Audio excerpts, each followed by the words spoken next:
En el último vídeo hablaba sobre la importancia del reciclaje. Es necesario, pero no es suficiente. Muy por encima están otras dos R's, como reducir y reutilizar, y otras que se han ido acuñando últimamente, como rechazar y recuperar. Pero, ¿qué pasa con aquello que no se puede reciclar? Lo vemos. A diferencia de las latas y el papel y cartón que se reciclan en su totalidad, contamos con un grave problema en lo que respecta a los residuos del contenedor amarillo.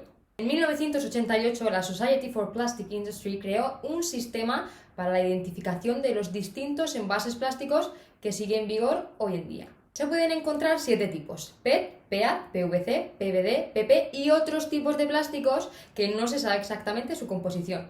Estos tipos no se pueden reciclar juntos y la dificultad de identificarlos y separarlos lo complica todavía más. Si se mezclan distintos tipos, tienden a separarse por capas, como ocurre por ejemplo cuando mezclamos el agua y el aceite. No es posible reciclar los plásticos que están mezclados con otros materiales, como pegamento, aluminio o resinas.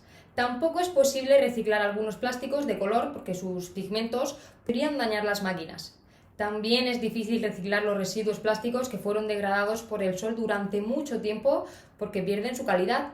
Y no es posible reciclar los plásticos cuya composición se desconoce porque esto puede alterar todo el proceso de reaprovechamiento. Además, por seguridad alimentaria, algunos tipos no se pueden reciclar para obtener nuevos envases de comida. En España, el PET se puede utilizar para botellas de agua y de refrescos siempre que el envase contenga un mínimo de un 50% de plástico no reciclado. Por lo que de todos los envases de plástico y de productos alimenticios que ves en el mercado, ninguno proviene de plástico reciclado al 100%. En el mejor de los casos, las botellas de agua y refrescos pueden tener un 50% de materia reciclada. Y fijaos cómo está la cosa cuando hay empresas que presumen de utilizar un 25% de plásticos reciclados. Hay algunos tipos de plásticos que desprenden algunas partículas tóxicas, como el PVC, por lo que no es un material apto para ser reutilizado en alimentos ni para ser quemado. Hay otros tipos de plástico de difícil manejo que requieren un procedimiento químico de reciclaje que al final del día resulta costoso, ineficiente y muy contaminante. Esto es lo que pasa con los Tetra Briks, que cuentan con 6 capas de 3 materiales distintos. Hubo una empresa en España que sí consiguió reciclarlo al 100%, Stora Enso, pero los 8 millones de inversión finalmente no resultaron rentables y tuvo que cerrar. No es que este tipo de tecnología no exista, sino que no se encuentra a día de hoy en nuestro país. Todos estos residuos que no se reciclan acabarán contaminando de una forma u otra el aire, el agua y la tierra y ocasionarán problemas ambientales. Mucha gente se pregunta entonces, ¿qué tiene de malo arrojar un residuo directamente al medio ambiente? Si cada uno de los casi 8.000 millones de personas que habitan la Tierra se deshiciera de sus desperdicios sin tomar las más mínimas medidas encaminadas a reciclarlos, nuestro planeta se cubriría de basura en tan solo unos pocos años. Pues bien, ¿y dónde va este plástico que no se recicla? Un artículo publicado en Science Advances estimó que solo un 9% de todo el plástico fabricado desde 1950 ha sido reciclado, así que la mayor parte termina abandonada en vertederos, incinerada o exportada a otros países. El 54% de la basura española, según indica la Unión Europea, no se deposita correctamente en el contenedor pertinente, por lo que acaba en el vertedero. La economía española generó 132 millones de toneladas de residuos en 2017, el último año del que se tienen datos. Es el país de la Unión Europea que vierte una mayor cantidad de residuos a vertederos.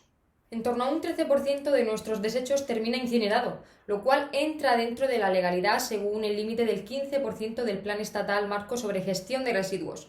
A veces esta quema de basura sirve para generar energía, como sucede en Suecia, Bélgica o Dinamarca, y que se conoce como valorización energética de residuos.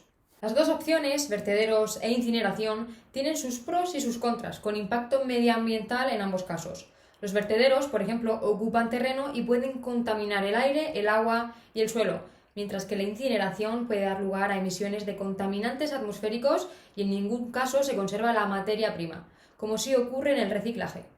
Desafortunadamente, un tema de referencia al respecto es el del vertedero de Zaldívar, donde siguen desaparecidos 2 hombres y que desató cierta polémica.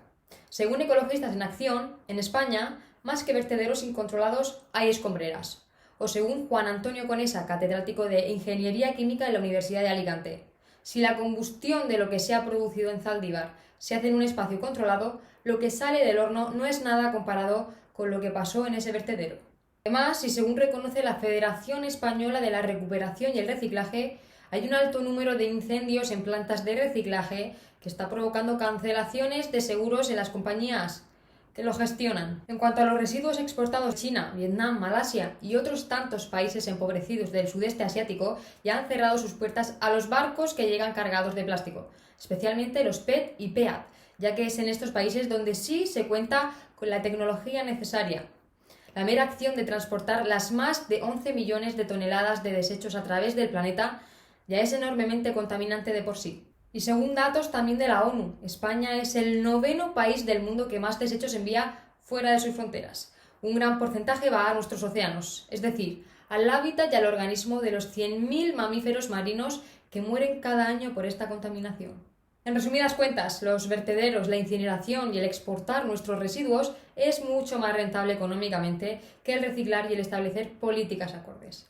Sin embargo, contamos con algo de luz al final de este túnel, ya que hace un par de días se aprobó el anteproyecto de la Ley de Residuos que se llevará a cabo a partir del año que viene, en relación también con lo que se acordó en el Convenio de Basilea y que obligará a que los desechos se clasifiquen y se separen, se impondrán tasas más severas de reciclaje a los municipios, se prohibirá utilizar utensilios de plástico como las pajitas, se eliminarán los microplásticos de los cosméticos y se vetará la destrucción de excedentes de producción en la moda y electrodomésticos, entre otras cosas. De no cumplir con todo lo anterior, a partir del 3 de julio del año que viene podríamos ser multados con cantidades que van desde los 50.000 euros hasta los 2 millones de euros. ¿Seremos capaces?